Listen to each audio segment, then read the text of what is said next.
is it a one night stand? Was that what it was?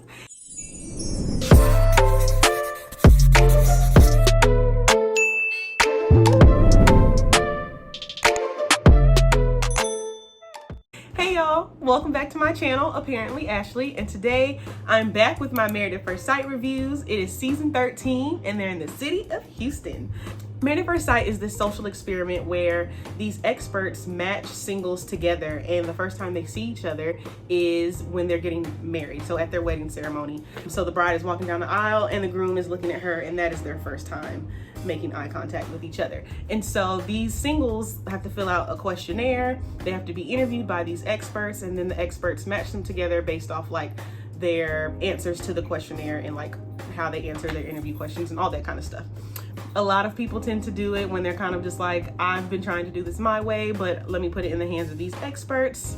So this year we have 5 couples. They are all older than traditionally the couples have been in the past. The youngest person is 27 and all the other couples are like 33, 35 range-ish area. They, again, are in Houston. We have our first Asian couple. What we're gonna do today is you're gonna be given like a brief overview of each couple. We did see one wedding in this episode, so I'll talk about that wedding. And then I'm also gonna give my decisions on if I think these couples will stay divorced or if they'll stay married on decision day. So let's go ahead and get started with the first couple, Gil and Myrla. So Myrla is 35 and Gil is 35. Myrla is known as the picture perfect princess. She is very high dollar. She is going to wear the high fashion designer stuff. She's getting her lashes done, getting her nails done, getting her Botox, her massages, her facials, all of that stuff, right? She's like, I'm getting this done on a regular basis. This is my lifestyle. I want someone who is going to live this lifestyle with me, right? She also said, like, I enjoy my life, but now I kind of just want to enjoy it with somebody else. And so that's why she wants to get married at first sight. She is also known to be super, super picky, according to her friends. And they are like, what are you gonna do if like he doesn't meet up to your standards? Like live up to your standards. And she did mention how like, oh, like, you know, I don't want anyone bald. Cause they're like, what if he's bald? And she's like, I don't want a baldie. Well, y'all, plot twist, Gil is bald. So Gil is a firefighter. He is from Colombia. He loves his culture. He's all about the food and the music and all of that stuff dealing with Colombia. He is looking for that 90s R&B love, so that Keith Sweat type of love, that's what he wants. And he did mention that he does have some trust issues when it comes to opening up to people because his dad was tragically killed, and so he's like, I don't really trust strangers like that, but I'm working on it. And he's clearly about to work on it because he's about to get married to a stranger. So we will see how that goes. The experts said they matched them together because Gil is very like laid back and easygoing, and Myrla will benefit from that because she'll learn how to like go more with the flow and stuff. And they think Gil would really appreciate Myrla's big heart, even though she could be a diva. Like there's some divas with big hearts, you know what I'm saying? And like I connect with Myrla when it comes to like, this is my lifestyle. Like I strive to live this lavish lifestyle. Like I get my nails done, the eyebrows, the massages, the facials, all this kind of stuff. You know what I mean? I relate. But yeah, we will see how that goes. My decision, I don't think they're going to make it. I think that Myrla is going to be too stuck on the superficial things because remember she mentioned like, I don't want someone bald, but like she's literally going to see this bald head when she walks down the aisle. And so like, just based off what I saw, I think she'll be too stuck on things like that. And she won't really try to get to see Gil for like who he is or whatnot, you know what I mean? So speaking of like the superficial things, like I was thinking about like, would I even say something like that to the experts? Like, oh, like I don't want someone who's bald, or like, hey experts, I really want someone with a beard. Like, and I was like, yeah, I would say something like that, but I would say that after I got through like all the other more important things, you know what I mean? Like the respect, the trustworthiness, and like ambition, all those kind of stuff. And so like I would get to those superficial things like at that point. And so I wonder like how strict she is about like, I don't want someone bald, because I would sit up here and also be like, you know, I really want someone with a beard. But it's like, if he don't have a beard, like it's not a deal breaker, you know what I mean? But like I would really like it. So like, I wonder if it's like that type of thing with her, because this man could be great, but like, are you gonna be stuck on the fact that he got a bald head? I don't know. Like, comment below some superficial things that you would look for in your future stranger spouse. All right, on to Michaela and Zack. All right, y'all. This couple is my fave. I love them. So this is the youngest couple on this season. Michaela is known as the stubborn sweetheart, and Zack is the romantic idealist. So Michaela is a real estate agent. She's a realtor. Is there a difference between those two things? I don't know. Michaela's a realtor. She had a rough childhood growing up. So at one point she was homeless, and she was like, you know, I'm just glad that I was like kept on this right path, because my life really could have ended up differently, like if I wasn't like kept going on this like right way or whatnot, you know what I mean? Anyway, so she is really impacted by the death of her dad. Her dad was tragically killed by a drunk driver, and she just viewed her dad's love as like the epitome of like what she wants from her life partner. And so that's the type of love that she's looking for in whoever that she's matched with. So Zack is a financial analyst. He plays the piano. His parents have been married for over 20 years. He has 2 brothers, and they're both in long-term relationships. And so he's just like, I'm single. I would like to join in on the family dinners with a partner. You know what I mean? And so he's like, I've always had this vision of like coming home to my wife and my kids. And like, I'm 27. I wanted to be married at 25. Like, I'm 2 years late. Like, what's happening? So like, I'm getting married at first sight so that I can go ahead and get this show on the road, right? And he is just like ready to romance someone, you know? So the experts match them together because they think that Zack will be really patient with Michaela, because they said she is like typically stubborn and stuff like that, and that Michaela will bring this like zest for life and just be this like ball of joy for Zack, and he needs that, and that they'll both just like see the best in each other. My decision, I think they'll stay together. I want them to stay together. I hope they're still together. At first I was like a little iffy, I'm not gonna lie, because I was like, oh, I don't know if they would necessarily be a good match. But like, after I was like watching the special, like as I kept watching the special and stuff, I was like, man, like I think they'll really be a good fit for each other, just because of like how I think the type of love that they both want to give and receive is mutual, if that makes sense. So I think it'll work. I'm excited for them. So when Zack was talking about like, I wanted to be married at 25, and like here I am 27, not married yet, I was sitting there thinking like, dang, like I also thought I would have been married at like 25, 26 or whatnot. Like, I'm 29 now, and I thought I would have been married with like 1 to 2 kids at this point. So yeah, I thought like 30 was this like deadline age of like, I need to have all these things done by 30. Like, I need to be married, I need to have kids, I need to have a certain career. And it's like, by the time I hit 30, like it's over, you know what I mean? But now, like, the older I was getting, I was just like, why was that a thought? And I feel like my generation like felt like that as a whole, but then we also collectively threw that mindset out the window, because like we're all like 30 and like living our lives, and we're just like feeling fine or whatever. And so I was like, dang, like if 19-year-old me saw me now, she would be like, girl, what happened to the plan? And I'd be like, listen, you should be happy that we didn't follow through with that. And she'd be like, oh, okay, I believe you. So comment below, like if your 19-year-old self saw you today, what would they say? Like, would they be surprised? Would they be like, okay, this is what I thought was gonna happen? What would you tell them? Like, let me know down below, okay? Okay, next up we have Ryan and Brett. So Brett is 33, and she is known as Miss Hopelessly Devoted. And then Ryan is 35, and he is the reformed serial dater. So Brett has been single for over 2 years, and she hasn't like been with anybody in that time frame, and that includes kissing. Yes, she has not kissed anybody in over 2 years. And she said like she hasn't really dated like that because she's like, oh, it's quality over quantity. And so like, I'm not going to like go on these dates like aimlessly and stuff just because like I really want someone who's like with some substance, you know what I mean? And so she's just like, I have like all this commitment to give, and I feel like the people I've been meeting aren't ready to like give me that commitment back.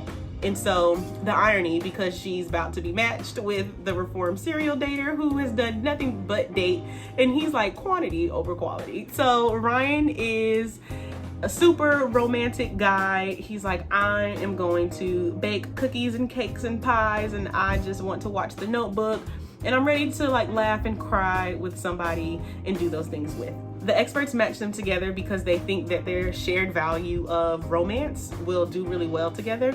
And personally, my decision, I think they're gonna stay together because of that same reasoning. They both just seem to want the same things out of their marriage, and so I think that they'll be fine. Next up, we have Rachael and Jose. Rachael is the blossoming bride, and she is 33, and then Jose is 35, and he is Mr. Perfectionist. So Rachael is the single girl in her friend group. So all of her friends are in relationships, and she's like, okay, now I'm feeling left out. Like, I keep being like the seventh wheel. Like, I'm tired of this. And so she wants to get married at first sight because she's just like, I'm ready for love, you know? She was in a relationship 6 months ago. So 6 months from when this was filmed. So they got married in January. And so 6 months from that was July. So July 2020 was her last relationship. They broke up because he was cheating on her and she caught them. Messy. So she does have some like, she's like, I want someone who's faithful. Obviously, we all do. And so she's really harping on that. And typically she is very like accommodating. She has some insecurities and she has the tendency to not really speak her mind when something needs to be spoken about. So again, the irony, because she is paired with Jose, who specifically asks for someone who knows how to communicate. So Jose, he has 2 degrees, 2 houses, paid off his student loans, paid off his car, works for NASA. And he's like, I have everything I could ever want, but I don't have a wife. So I want a wife. He is very routine, very structured, and he's looking for someone who can really, who's willing to put in the work that marriage takes. And again, someone who is willing to communicate whenever needed. So the experts match them together because Jose wants someone who can help support him to keep on climbing up this ladder that he's on. And Rachael is very like sweet and nurturing, and she'll like really fit the mold for the type of wife that Jose wants. Side note, how we were just talking about like superficial stuff. So Jose is shorter than Rachael, and I was like, that would have been something I mentioned, like, hey experts, I'm 5'3". Can my man at least be 5'7"? At least? Don't give me no one shorter than me. So we'll see how that goes. Despite all that, my decision is they will stay together.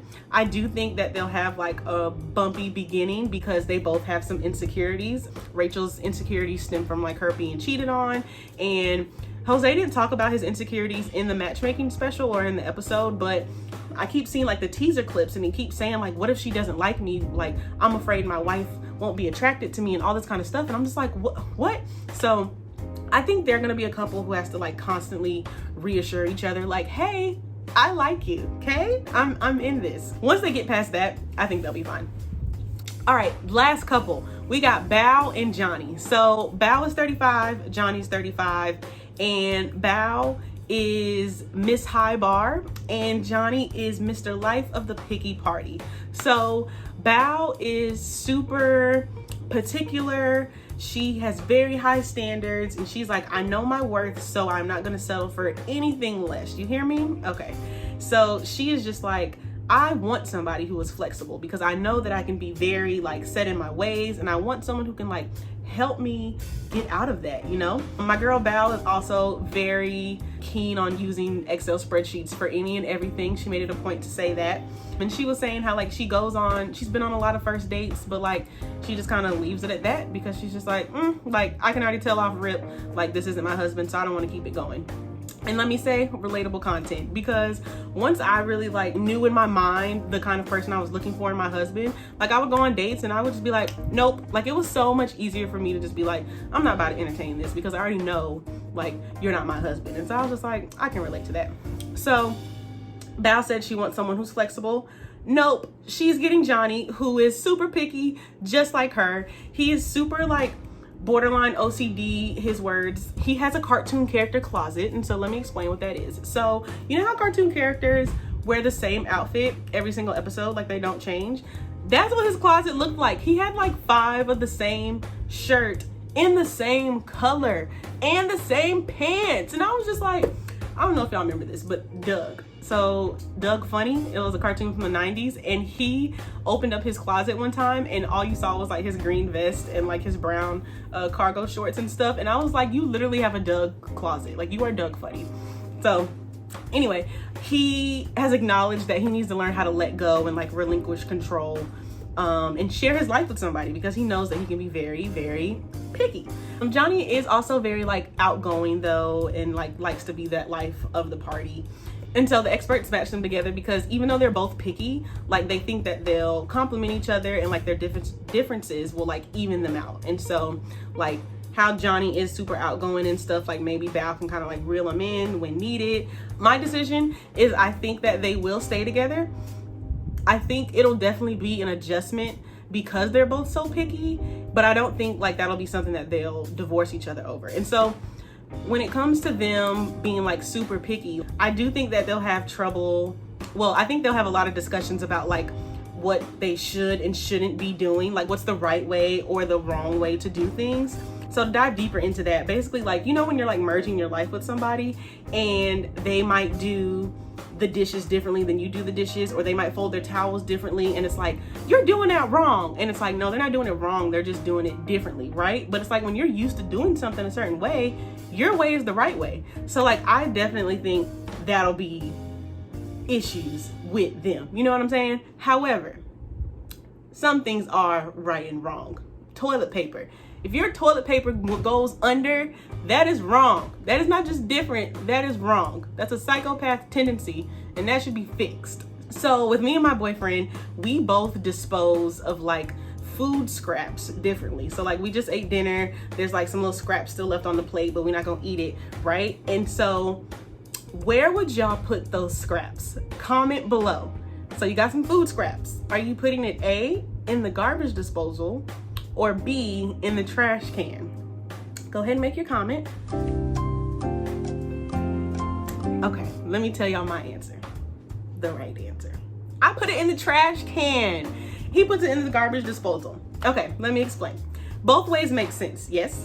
Because putting it in the trash can, I can understand if it's like, oh, well, it's gonna get smelly. But my rebuttal to that is, it's not like I'm putting like a whole piece of fish in there. Like, it's just like little scraps, and like the trash is gonna go out before it can get smelly. And like my logic to not putting it in the garbage disposal is like, I don't want the garbage disposal to get clogged up because these little scraps are in there. I don't care if that's what it's made for. I'm not putting it in there. Let me know below, what are some things, like if you've ever lived with somebody, what are some things that like y'all do differently and like you feel like your way is the right way, but like really it's just a different way of doing it. I think that'll be really fun to discuss. So let me know. All right, moving on to the one wedding that we saw. It was Bao and Johnny. So they were getting ready for the wedding, doing their like preparations and stuff like that. They did gift exchanges beforehand, and Johnny got Bao, no, he wrapped her gifts in jerseys.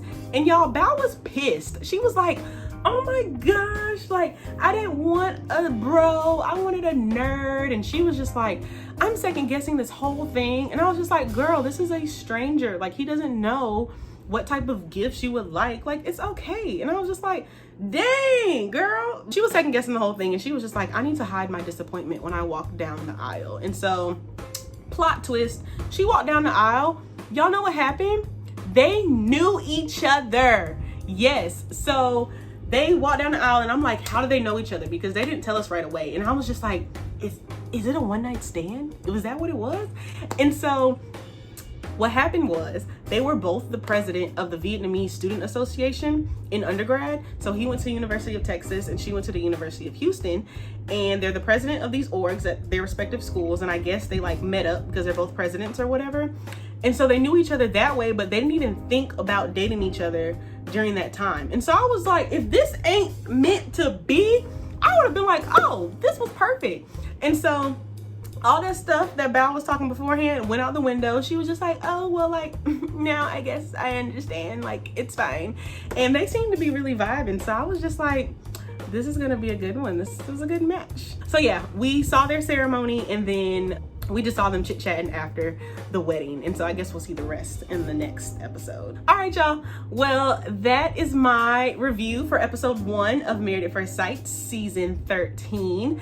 The next episode, I'm assuming we'll see the rest of the weddings. Hopefully they put all 4 of them in the next episode, but Lifetime be dragging, so we'll see what they do. Comment below the answer to any of the questions that I asked y'all. I would love to have some discussions on some of these things. I love how the show just really gives these great talking points, and it just makes me think like, dang, what would I do if I was in this situation, and all that kind of stuff. So don't forget to like this video. If you're not already subscribed, go ahead and do that. And I will see y'all next time. Bye.